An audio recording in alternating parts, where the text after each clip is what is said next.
Okay, तर प्रश्न काय बघूयात. Question, which of the following is correctly describe iconographic associated to lord Vishnu in Hindu mythology. तर इथं काय म्हटले की शेषायना हे काय डिपेक्ट करते की लॉर्ड विष्णू नंतर सिम्बोलाइज इटर्नल कॉस्मिक. बरं, हे सिम्बोलाइज करतं इटर्नल कॉस्मिक. त्यानंतर नरनारायण काय रिप्रेझेंट करतं, तर कन्व्हर्सेशन बिटवीन अर्जुन आणि कृष्णा, हे भगवद्गीतेतलं. आणि गजेंद्र मोक्षा हे जो म्हणजे थोडक्यात अवतार आहे, तर हे काय आहे की sorry, story Vishnu fighting crocodile, कशाला, हत्तीला वाचवण्यासाठी. तर याचं उत्तर काय, 1 and 2 पहिलं बरोबर आहे दोन्ही. NCERT मध्ये हा असा बॉक्स आहे की Sheshayana is the form of Vishnu where he shown reclining on Sheshanaga. नावावरूनच कळतंय. त्यानंतर नरनारायण काय काय दाखवतं की shows discussion between human soul आणि इटर्नल डिवाइन. हे जे मेन्शन केलं ना दुसऱ्या ऑप्शनमध्ये पण, की ह्युमन सोल आणि जो आत्मा आहे, आत्मज्ञान, तर अर्जुना आणि कृष्णामधलं जे भगवद्गीतेत ते मेन्शन आहे. आणि लास्ट इज की Gajendra Moksha is the story of Vishnu fighting crocodilization विषयी विचारलाय. तर प्रश्न काय की pottery of Indus valley was predominantly wheel made. बरं, व्हील मेड पॉटरी असायची की व्हीलवर ठेवली आणि माती आणि त्यापासून पॉटरी बनवली. बरं, पेंटेड सुद्धा होती ते म्हणतात. Harappa people adorn themselves with ornaments वगैरे यांचा शॉक होता हडप्पन पीपलला. बीड्स सापडले हडप्पन साईट्सवर. त्यानंतर इंडस व्हॅलीची लोक फॅशनविषयी अवेअर होते असंही म्हटलंय. तर हे बघा, ते मगाशी म्हटलेलं मेल टॉर्सो आहे, हे अशी पेंटेड पॉटरी आहे, ही मदर गॉडेस आहे, आणि हे बीड्स वगैरे त्यांच्या शरीरात जे काय त्याच्यावरनं कळतं की फॅशन विषयी अवेअरनेस होता.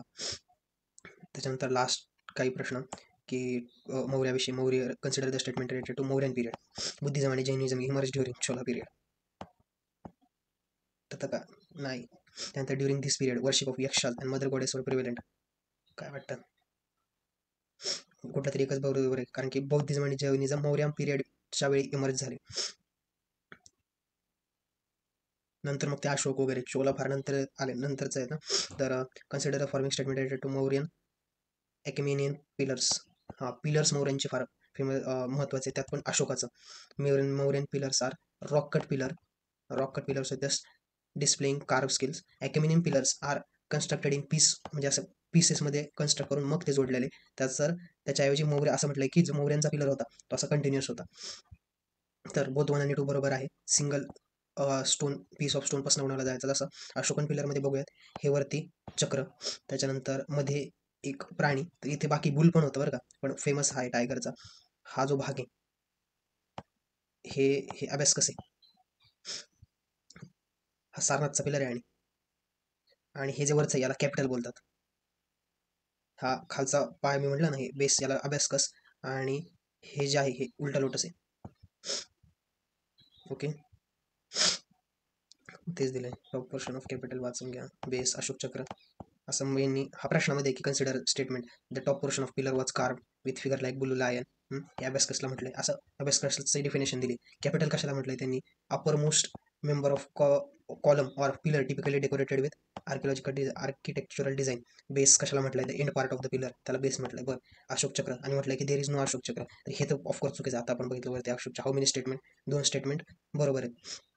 पहिलं काय म्हटलंय, abacus is the flat slab forming upper most member of capital column not carve figure themself. Okay, चुकीचं आहे, त्यामुळे आता बघू शकता तुम्ही अबॅस्कस.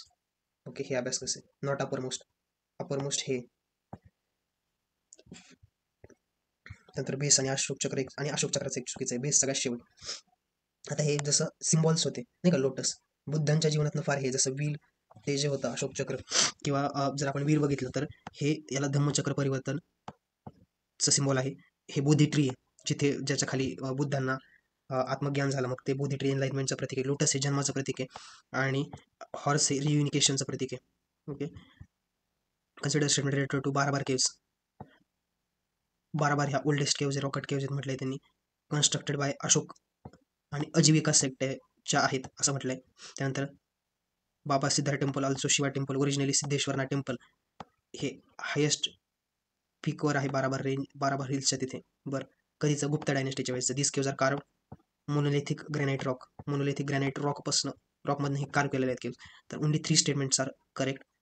एक चुकीचं आहे, ते म्हणजे काय, हे हिनयान सेक्ट विषयी. बुद्धिझमच्या 2 सेक्ट आहेत पडले, हिनयान, महायान. तर त्यातल्या हिनयान सेक्ट्स आहे, नॉट अजीविकाज. आता नंतर वाटलं एक वेगळा व्हिडिओ बनवेल, छोटासा एक 10-15 मिनिटांचा, बुद्धिझम जैनिझम काय ते सांगून देईल. सध्या तरी लक्षात ठेवा की 12 केव्ज हिनयान सेक्टच्या आहेत. Consider the following statement related to Didarganj Yakshini statue. बरं, दीदारगंज यक्षिणी स्टॅच्यू. लॉजिक लावा, स्टॅच्यू इज 5 फूट टॉल, म्हणजे जवळजवळ तुमच्या उंचीचा आहे. फोटो बघितला, यासाठी फोटो बघितलेला असणं महत्त्वाचं आहे. त्यानंतर चुनार सँडस्टोन पासून बनवलाय. त्यानंतर the fly whisk he held is right हँडमध्ये हे असं चोरी धरली म्हणतात. It was made during Satavahana एम्पायरच्या वेळी बनवला गेलाय. तर काय, only one statement is correct दिले त्यांनी. ओके, तर पहिला हे बघूया, चौरी हातात आहे का, आहे, पण कुठल्या हातात आहे, इज हेल्ड राईट हँड, आणि लेफ्ट हँड ब्रोकन आहे जो स्टॅच्यू सापडला. आणि तो खरंच पहिलं पण चुकीचं आहे, तो 5'2" आहे स्टॅच्यू. आपल्याला विचार करतो आपण की एवढा मोठा, आपला एवढा असेल काय, नाही. आणि हा मौर्यन पिरियडच्या वेळेस सापडलाय, त्यामुळे ही स्टेटमेंट चुकीचं आहे. पोस्ट मौर्यन आर्किटेक्चर पाहूयात. आता हे एनसीआरटी मधनं का, कारण की याच्यात पिक्टोग्राफिक गोष्टी जास्त आहेत, चित्रीकरण जास्त आहे. तर सगळ्यात आधी एनसीआरटी मधल्या, म्हणजे इतक्या मोठ्या जर इमेजेस दिल्या त्यातलं कुठल्या आहेत त्याही तुम्ही वाचल्या नसतील तर मग काय फायदा ना. ही आहे यक्षिणीची इमेज, कुठली, भरूच मधली. ही आहे यक्षिणीची इमेज. यक्षिणी कोण होत्या, तर यक्षिणी हा स्त्री तत्व दर्शवायच्या, नेचरशी फार कनेक्ट त्या दाखवायच्या. जसं इथे तुम्ही बघू शकता, हे इथे ओके, हे पानं वगैरे, नॅचरल गोष्टी, खाली हत्ती, सो नॅचरल कनेक्ट जास्त होता. इमेज ऑफ यक्ष आणि यक्षिणी भरूचच्या. ओके, आणि इथं मार्क करा की जसं युपी मध्ये हा भारताचा नकाशा, आणि मग इथे युपी मध्ये आहे. त्यानंतर sculpture of Bharuch Bodh Gaya, narrative relief of Bharuch, pictorial language, queen Mayadevi यांच्या स्वप्नात आलेलं, मग ते क्वीन मायादेवी ज्या सिद्धार्थच्या आई होत्या, तर ह्या जातकांमधली स्टोरी ही सुद्धा याच्यामध्ये डिपेक्ट केली आहे.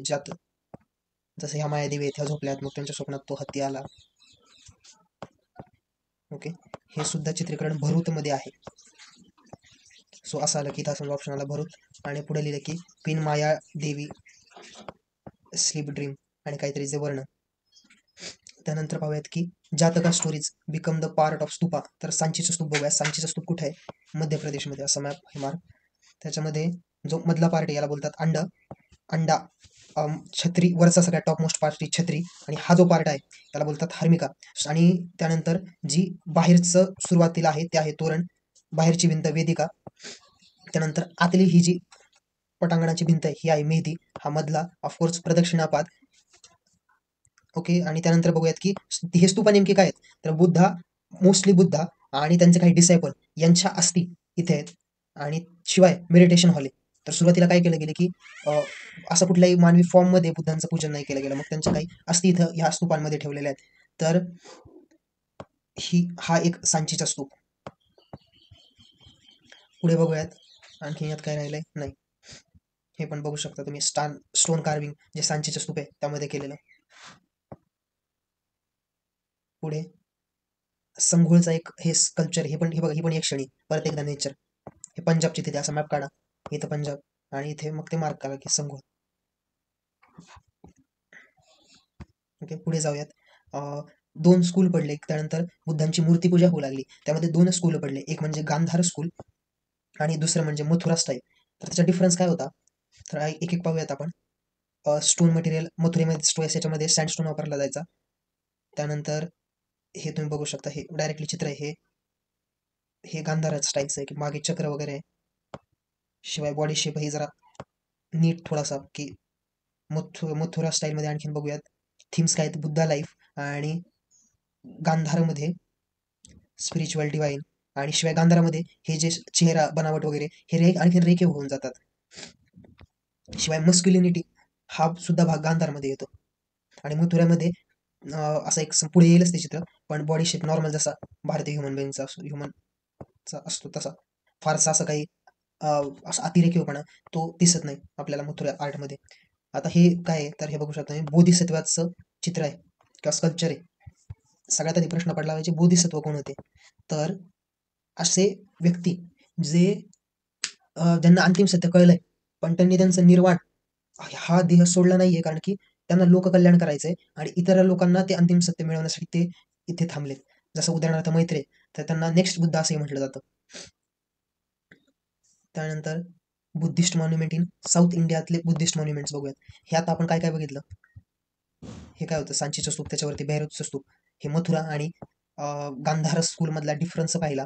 त्यानंतर आता बघतोय की Buddhist monument in south India. तर हे जे स्तूपा साईट्स आहेत लाईक ह्या जगय्यापेटा, अमरावती, भतरपुलू, नागार्जुनकोंडा, तर ह्या कुठे आहेत, ह्या एपी मध्ये आहेत. असा मॅप काढा, मार्क करा. बेस्ट. त्यानंतर हे याचे स्कल्पचर तुम्ही बघू शकता. आउटर वॉलवरती हे जे एपी मध्ये म्हणलं होतं ना, हे आहेत. तर अमरावतीमध्ये आहे एक, आंध्र प्रदेशमध्ये हा. तर बारीक रेखीवपणा इकडे बघू शकता. हा स्तूपा आणि त्याच्यावरती मग ही चित्र असं एक आहे. मध्ये हे बुद्ध डिपेक्ट केले असावेत. अमरावती 2nd सेंचुरीचा आहे. आणि नरेटिव्स काय असायचे, जातक स्टोरीजचे. जातक स्टोरी काय होतं पहिल्यांदा, तर म्हणजे याच्यात पण असे हे जे चित्रीकरण आहे, तर याच्यात जातक स्टोरीज बऱ्याच वेळा दिसतात आपल्याला. जातक स्टोरीज काय, तर बुद्धांच्या पास्ट लाईफच्या काही स्टोरीज, तर त्या त्यांना म्हणतात जातक स्टोरीज. ओके, हे बघू शकता. नागार्जुन कोंड्याचं एक चित्र आहे. ओके, त्यानंतर आपण बघूयात की वेगवेगळे इतरही महत्वाचे काही चित्र किंवा महत्वाचे बुद्धिझम मध्ये लोक ज्यांना पुजतात, तर ते काही, तर ते म्हणजे एक अवलोकितेश्वरा, पद्मपाणी, वज्रपाणी, अमिताभ, मैत्रेय, यांनाच मग ते अवलोकितेश्वरा. तर त्यातला अवलोकितेश्वरा कोण, तर जो कंपॅशनेट बोधिसत्व आहेत. म्हणजे हे सगळे कोण आहेत, हे सगळे बोधिसत्व आहेत की यांना तो जो फायनल ट्रूथ आहे ते कळलंय. फक्त आता ते सामान्य माणसाचं कल्याण करण्यासाठी इथं थांबलेत. तर अवलोकितेश्वरा ज्यांचे कंपॅशनेट बोधिसत्व आहेत. मंजुश्री ह्या फिमेल आहेत, देवी आहेत. तर ह्यांना बोधिसत्व ऑफ विजडम म्हणलं जातं. त्यानंतर मैत्रेय, जे फ्युचरमध्ये ज्यांचा जन्म होणार आहे असे मैत्रेय. त्यानंतर बघूया तारा. तर तारा ज्या आहेत त्यांना तांत्रिक म्हणजे बुद्धिझमच्या साईडला जास्त झुकतं माप आहे. तारांचं तंत्राच्या बाजूला जास्त म्हणता येईल की त्या बाजूला तिबेटियन जसं बुद्धिझममध्ये जास्त त्यांची पूजा केली जाते देवी तारांची. पुढे पाहूयात केव ट्रेडिशन बघूयात, वेस्टर्न इंडियामधलं, वेस्टर्न म्हणजे इकडचा आपण. ओके, तर इथं बघूयात ही कारल्याची एक आहे. हे मार्क करायचं, कारला कान्हेरी कुठे आहे, महाराष्ट्र. इथं महाराष्ट्र मार्क करायचं मस्तपैकी मॅपमध्ये. हे बघू शकता तुम्ही. याचे फीचर्स पण आहेत की फ्लॅट टॉप रूफ, त्याच्यानंतर circular chamber at the back. पुढे ह्या नाशिकच्या केव्ज आहेत, केव नंबर 3. या असे प्रश्न येतात काय, केव नंबर 3 आणि त्याच्यात काय मग नाशिक कारला केव्ज असं त्याच्या पुढे. हे लक्षात ठेवायचं का, हो लक्षात ठेवायचं.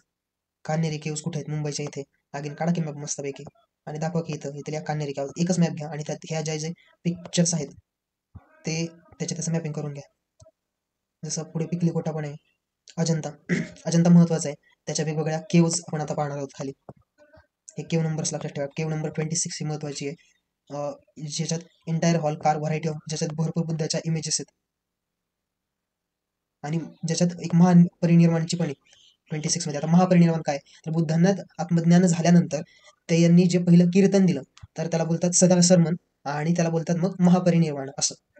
ओके, हे बघू शकता कुठले स्कल्पचर पॅनल ॲट वरांदा, केव नंबर 2 अजंता मधलं हे. ओके, केव नंबर 17. आता हे बुद्धांच्या आयुष्यातली घडलेली इतकी मोठी घटना की बुद्धांच्या पत्नीचं नाव यशोधरा होतं आणि त्यांच्या मुलाचं नाव होतं राहुल. ओके, हा राहुल ह्या यशोधरा बुद्धांना म्हणजे इतके ग्रेट माणूस की आता त्यांना त्यांना कळलं की संन्यास घ्यायचा, पण आपण आपल्या पत्नी आणि मुलाची परवानगी घेतलीच नाही.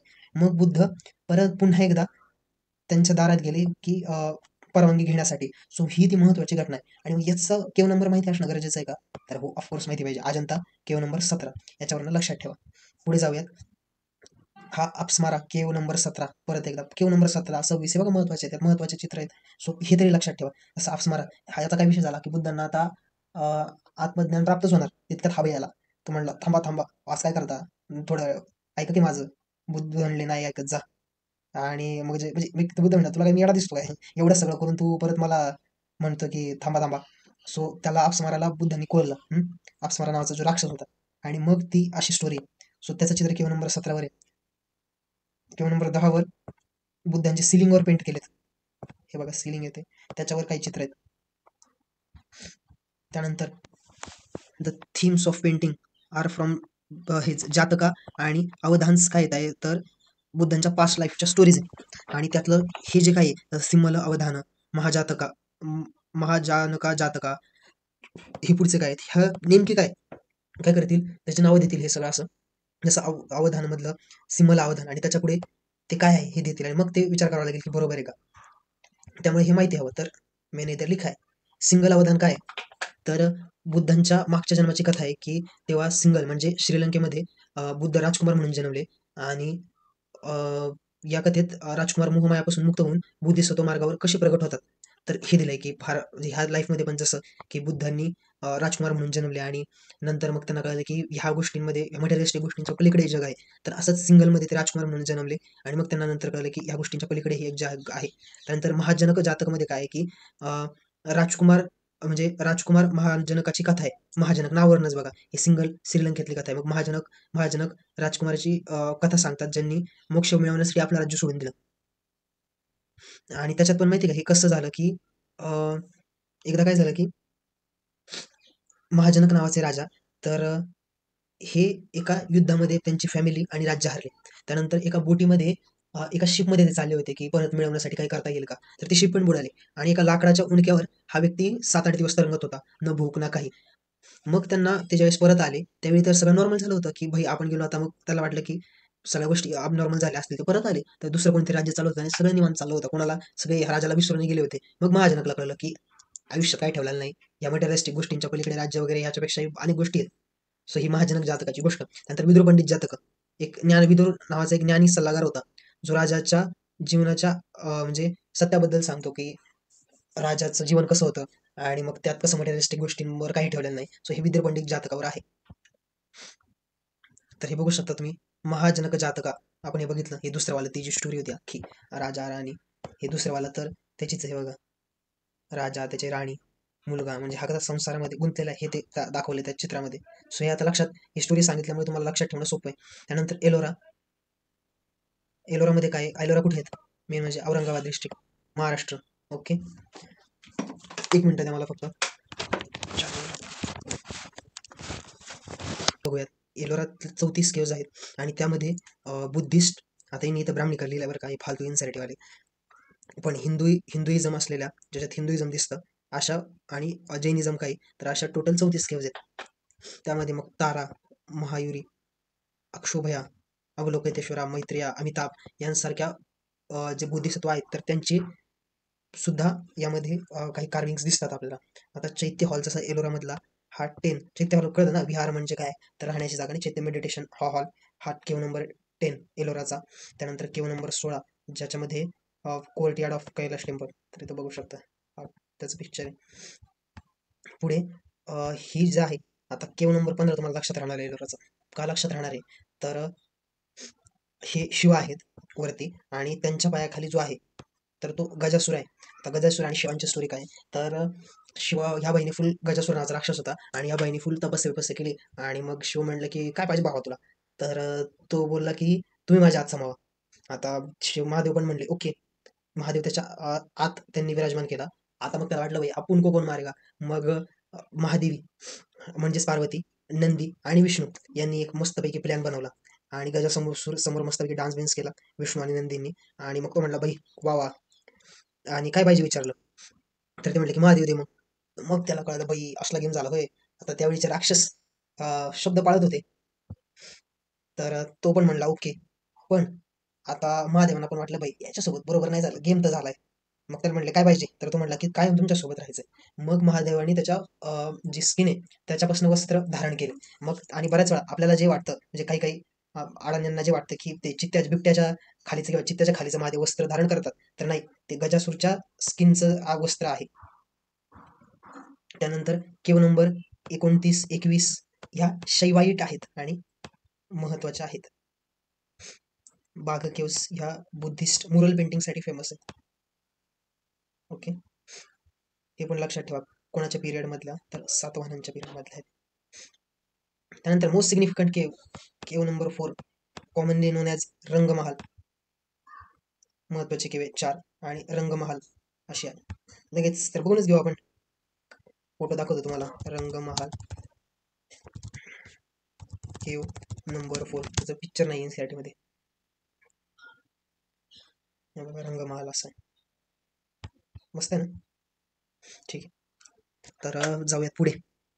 Elephanta caves near Mumbai. ऐसा लगेच मॅप निकालने का और इधर ऐसा मस्त से मॅप मार्क करने का. ओके. शैवाइट केव्ज आहे त्या. त्यानंतर डेक्कनमध्ये Maharashtra found not only in Maharashtra but also कर्नाटकामध्ये मेनली बदामी ऐहोळ ह्या म्हणजे रॉक कट केव्स कंटिन्यू आहेत. तर ते कुठं मग त्यांनी सांगितलं की कर्नाटकामध्ये बदामी आणि ऐहोळ इथे. हे पॅट्रोनिज कोणाचं होतं तर पल्लवांचं होतं, हे लक्षात ठेवा.